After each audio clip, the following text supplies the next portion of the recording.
এজন্য দোস্ত, মোবাইলের ওই নর্তকী সুখ দেয় না, উলঙ্গ ছবি সুখ দেয় না। বেনামাজি এই জানোয়ারের জিন্দেগি, নামাজবিহীন এই কুত্তার জিন্দেগি ইজ্জত দেয় না বেটা, সেজদাবিহীন। এজন্য একটা ছেলেও যদি হও এখানে বেনামাজি, নামাজ পড়ো না বাপ, আজকের থেকে ফেরো। এ জীবন মনে রাখো, আবারও বললাম, এ জীবন জানোয়ারের জীবন, কুকুর বিড়ালের জীবন, সেজদাবিহীন জীবন।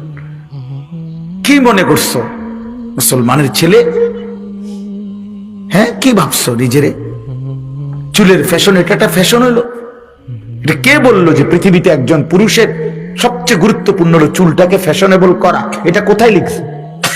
কোন বইতে, কোন ডিকশনারিতে, কোন কোন বই বলো ভাই? একটা ছেলে বলো, কোরআন হাদিস বাদ দাও, এমনি জেনারেল শিক্ষার কোন বইতে, কোন গবেষণাতে লিখছে যে চুলের উপরে খুব ফিকির করা, চুল নিয়ে ব্যস্ত হয়ে যাওয়া এটা একজন পুরুষের দায়িত্ব, বা এটা একটা পুরুষের সৌন্দর্য? চুলের মধ্যে পুরুষের সৌন্দর্যের কি আছে বেটা?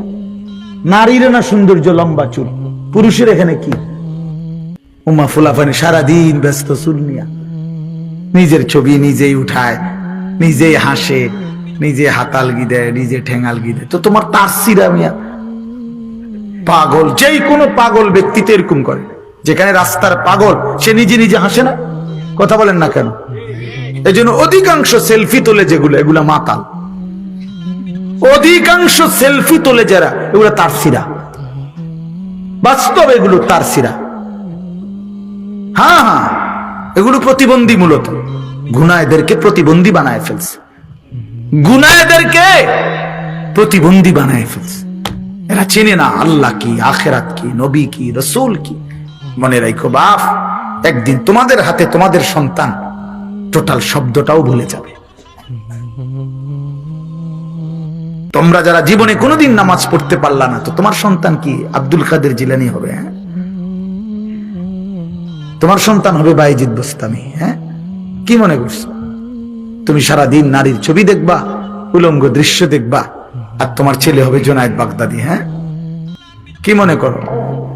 তুমি যেমন আজ কারো সন্তান, একদিন তুমি হবা কোনো সন্তানের বাপ। সেদিন বুঝবা কষ্ট কাকে বলে,